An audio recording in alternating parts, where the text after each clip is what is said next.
একজনকে দেখলেন না বিজেপির হয়ে ভোটে দাঁড়িয়ে গেল, তার অর্ডার ছিল এটা। সুপ্রিম কোর্ট এটাকে স্টেক একদম স্যাটাসাইড করে দিয়েছিল, দিয়ে বলেছিল নতুন ডিভিশন বেঞ্চ করে আলোচনা হোক। আরে কাকে নিয়ে করবেন নতুন ডিভিশন বেঞ্চ?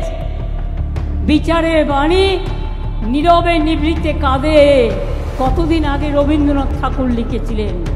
সবাই, আমি বিচারক নিয়ে বলছি না, রায় নিয়ে আমি বলতে পারি এটা আমার অধিকার আছে। টোটাল রায়টাকে আমরা চ্যালেঞ্জ করছি, তার কারণ 26,000 ছেলে মেয়ে মানে প্রায় 1.5 লক্ষ 2 লক্ষ পরিবার। বলছে কিনা 8 বছর তারা চাকরি করেছে, 4 সপ্তাহের মধ্যে সব টাকা ফেরত দিতে হবে। Is it possible? বলুন, আপনারা যারা এই রায়টা দিচ্ছেন, এই রায়টা সারা জীবন আপনারা যারা চাকরি করেছেন তাদের টাকাটা যদি ফেরত দিতে বলা হয়, পারবেন দিতে? সবটাই তো সরকারি টাকায় চলেন, সরকারি গাড়িতে চলেন, সরকারি সিকিউরিটিতে চলেন।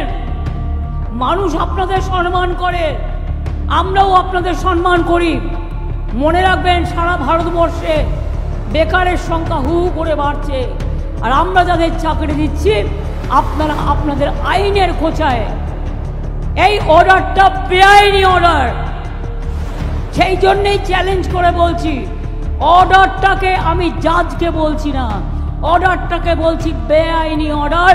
আমরা এটা নিয়ে উচ্চ আদালতে যাচ্ছি।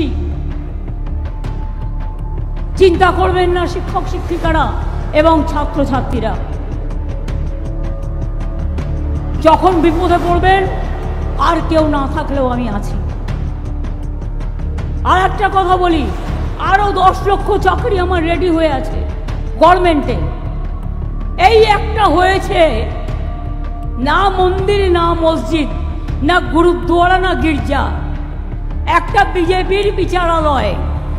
বিজেপি যেটাকে বসে বিচার করে, রাজনৈতিক বিচার, এবং সেখানে বসে বসে অন্য লোকে পিল করলে দেবে তাকে কিল, আর বিজেপি পিল করলে ব্যাস, বিজেপি পিল করলে বেল, অন্য কেউ পিল করলে জেল। এই তো হয়ে গেছে এখানকার এই অবস্থা। আজ নয়, দীর্ঘদিন ধরে চলছে। এটা বিচারপতিদের দোষ নয়, এটা কেন্দ্রীয় সরকারের দোষ। তারা বিজেপির লোক দেখে দেখে এখানে বসিয়েছেন, যাতে তারা বিজেপি পার্টি অফিস থেকে যা বলে দেয় সেই জবটা তারা করে দেয়।